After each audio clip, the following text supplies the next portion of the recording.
Hello and welcome to yet another one of these. I don't know, I enjoyed doing these ones. I think I said before, but yeah, I really do enjoy this. So last week we looked at the Revel B-17G. I noticed someone extremely clever around here has managed to upload in the wrong order. Then this week we're looking at this, and next week we're looking at the Revel one. Or a tornado could slip in between. I don't know. I will make sure they're in the right order. So yes, and I said I was going to do a look at the Airfix one, just so within the space of a week, if you're trying to weigh up which one you want to get, hopefully it might help you decide. Let's get that framed a little bit nicer, shall we? A bit nicer, a bit better.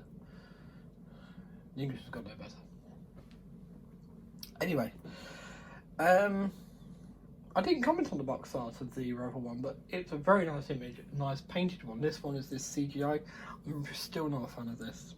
I don't think I'm ever going to be. Just this isn't convincing at all. The fire here, it looks placed on top as opposed to the fire of the B-17 going down in the background of the Revel one.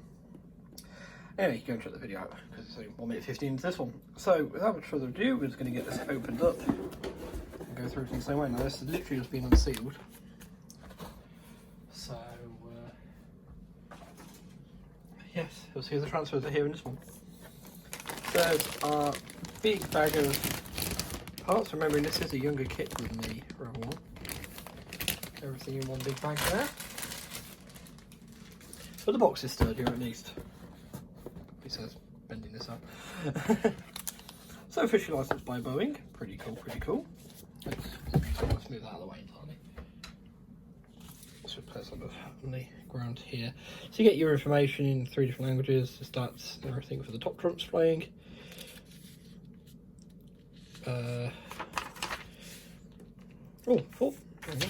languages, there we are. Some instructions, icon things. So you start with this one by building the flight deck and cockpit area, seats again.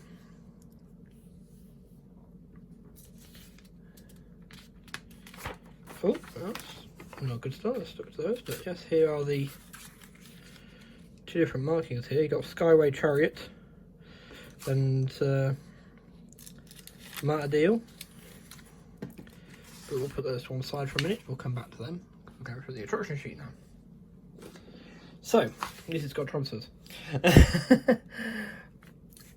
So sidewalls to go in there. It's interesting. So it's not using the side of the aircraft. It's all in here. Again, you've got a transfer that's not really necessary in there. That's just like the wrong one. You do get bombs in this one. I am amazed. Bomb racks. Still form that structural support, and including the roof, this all still forms the structural support to the 2 wing spars. Stuff here I won't bother with. More stuff not to bother with. Some seats. Because this could foul with the, for coverage you get it in the wrong place. That's interesting. If you want to put that on, then you cut up the IOPs and add it. So you don't have to have that. You can try and make sure you can see it all. Then you put that into the side. You've got a separate piece for the tail section of the 2 seats. Again, there's no windows in that bit. This is where the base gunner is. There's no windows in that bit, so I really wouldn't bother. Well, not big enough to see through, so it's a 72 scale. This bit I'd bother with, because you're going to seal that through the front. London bomb sight included again, which is pretty cool. Nicely tidy weaponry ready to cut it for display flight stand display. Means basically, in theory, they've worked out the centre of gravity on the model already. So I'm not noticing a crew yet. So that's a demerit for both kits. So the guns here are 1 piece, unlike the Revel one. But you do still get full movement, it's really nice. Construction is very similar. Tail looks postable, which is really cool. The engine bay, the gear bay build instructions are a lot clearer on this. That's much better than the Revel one. The Revel one's really confusing with that one. Some intakes into the wing, I think the complaint on the Academy kit doesn't have these. Yeah, it looks fairly straightforward. So I guess just repeating the steps again for the other side.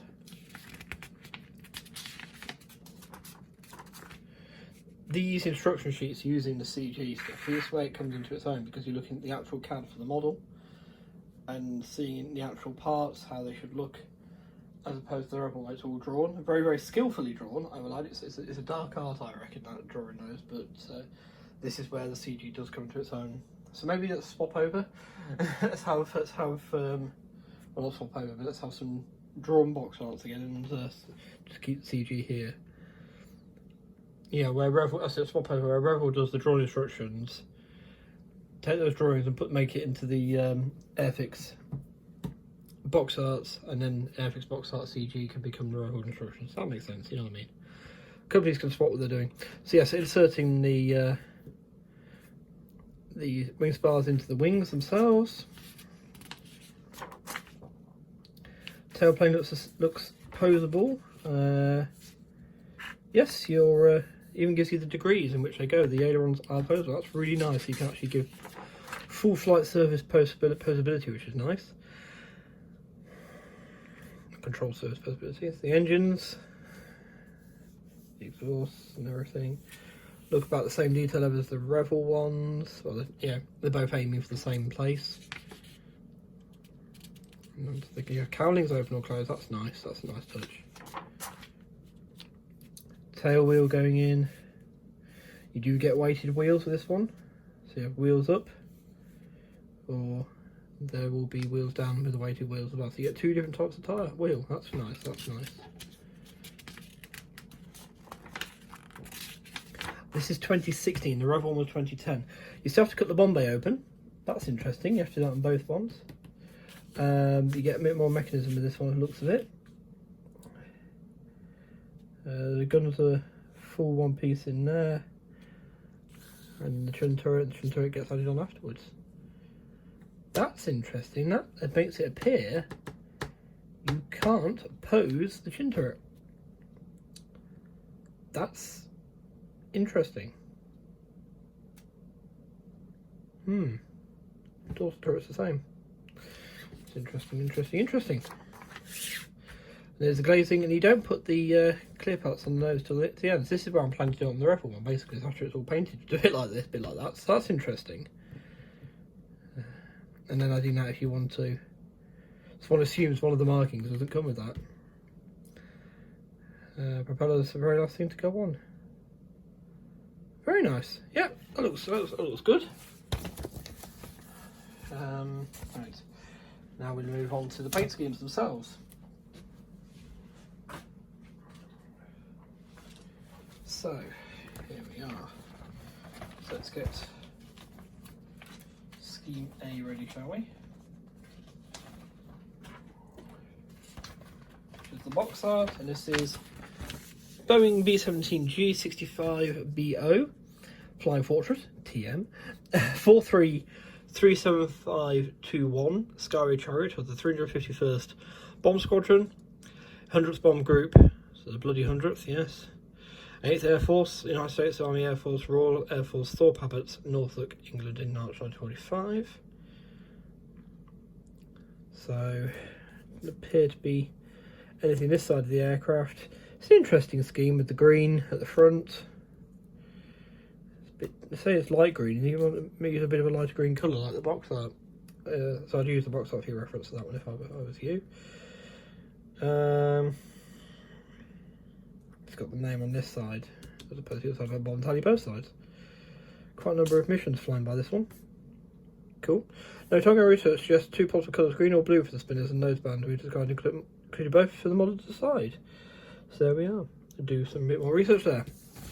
Might have been better for Airfix to choose an aircraft that we definitely know what the colours are like. So this is option 2. This is a B-17G 75BO. 4337993 Matt Adil, 324th Bomb Squadron, 91st Bomb Group. So this is a sister ship to the 324th, one of the Rebel kit. 91st Bomb Group, 8th Air Force, United States Army Air Force, Royal Air Force, Bassingbourn, Cambridgeshire, England, early 1945. So this one you've got a nose art, the semi-classic pin-up on it, and you can do it to 2 different eras actually. You've got the option to do it with having flown a lot more missions in 1945 or less missions in 44, so you can set it 2 different periods if you want to. Nice that it's not OD rudder. That's the stabilizer, that's the rudder, isn't it? For 45, but for 44 it had a doped aluminium colour on its vertical rudder, so it's obviously had that shot away or something at some point and had it replaced with the OD one. So yeah, very classic looking Fortress, that one. If anyone's played B-17 the 98th, very classic looking Fortress, that one. Okay, not surprised I went with the 91st.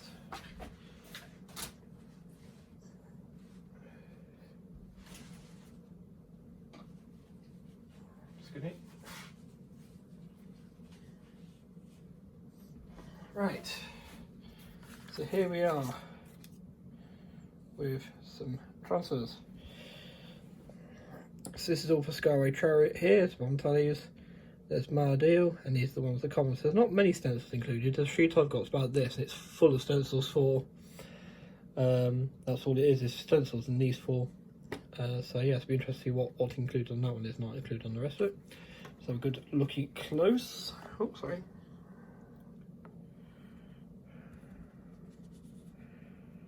So they look nice and thin. They do feel nice and thin actually, it's very nice. Now it says something about being produced in Italy, so I wonder if these are cartographed or not.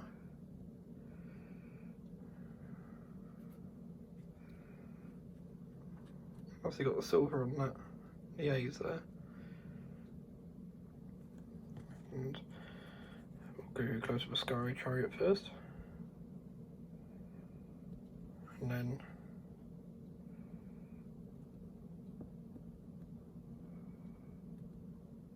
I'll do very little detail on the pin-up. I noticed there's a thing with out of the box pin-ups on the aircraft.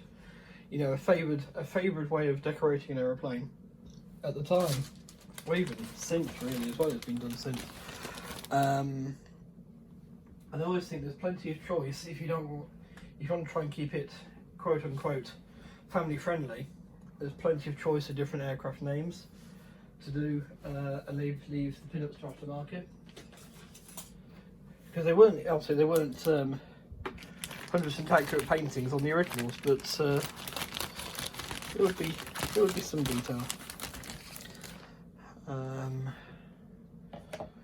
Considering I believe they had to pay $40, I think it was. I've heard somewhere $40 to let the army to let them paint one of their bombers. So very irritatingly, all in one bag. Oh, sorry, I did miss another thing. Just quickly show you this. See, there's a separate sheet with all the stencil data on it.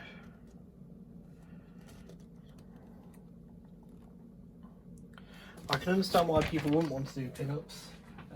If it offends or upsets them, whatever, that's fine. That's their call. But I think I just ask the manufacturers, look, if you're not going to do it. If you're not going to do them properly, leave them alone, basically. You know, it's, I think it's worse to have a half-what's-it effort than it is not to have it at all, so, yeah. So here we are. So again, we're actually missing, I'm not going to put the picture in again, but we're actually missing that surface raised detail of some rivets, but in any case, nice recessed panel lines though, everywhere. I'm not counting the rivets, I'm merely observing. Lack thereof. Nice bit of texturing there. That's the rudder, looks like. So this is the upper wing sprue. Amazing actually how compact they've made the 17 here. There's the lower sprue, there's the runners for the wing spars. Side. So the flaps look totally non-posed on this one, which is fine. I didn't actually spend any time on the other one. That's quite crazy.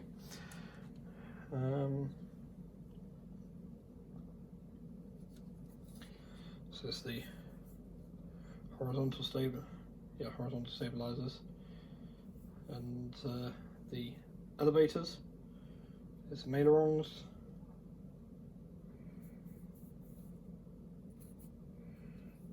Bit dirty or dusty, that does.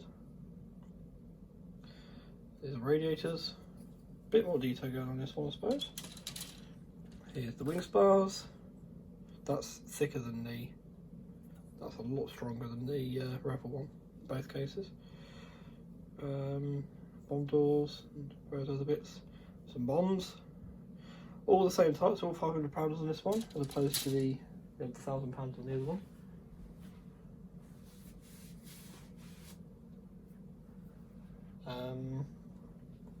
The engines and cowlings. So there's the cowl flap open, there's it closed. Open, closed.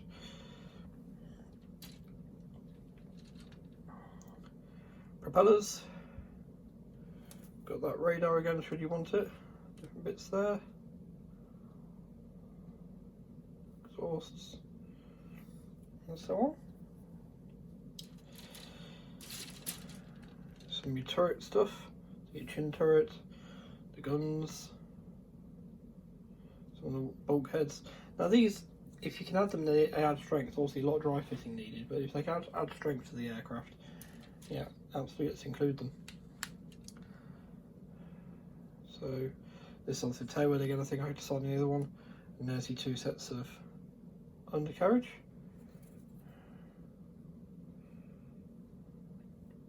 Maybe you just put them the other way up if you want it on in flight.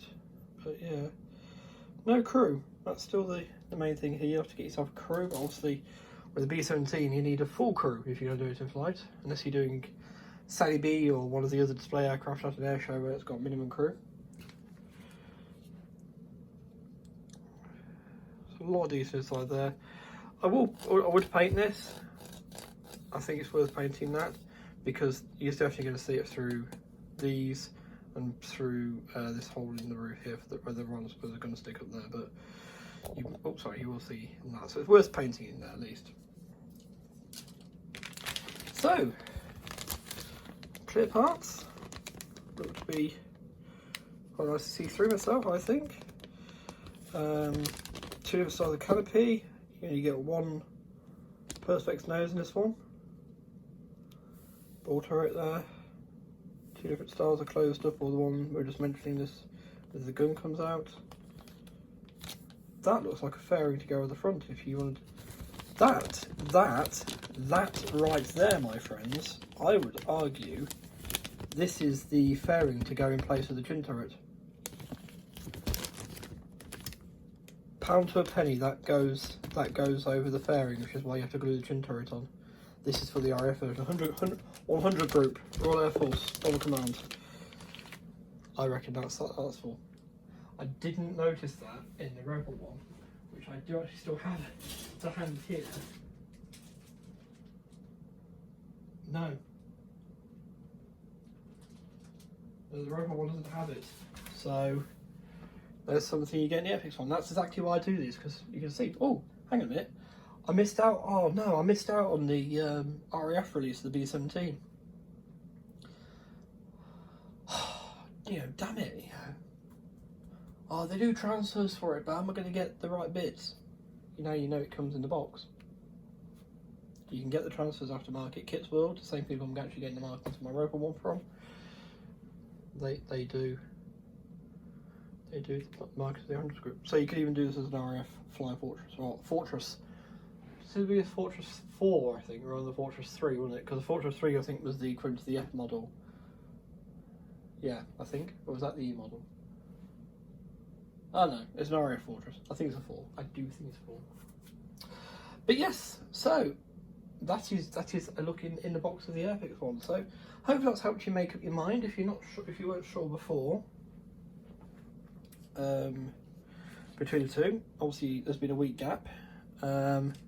But now, hopefully I've provided a bit of a one-stop shop if you're unsure and would like to get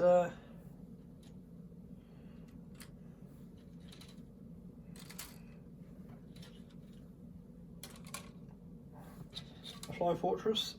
Obviously this is a G models only. But yeah. And obviously for F models, I think it's only really Revlon that have done one more recently. And it is younger than the G model there, so, because it's a Memphis Belle special release, I think. But yeah. But yes, so thank you for watching, take care, stay safe and be well, and I'll see you in the next one. Bye!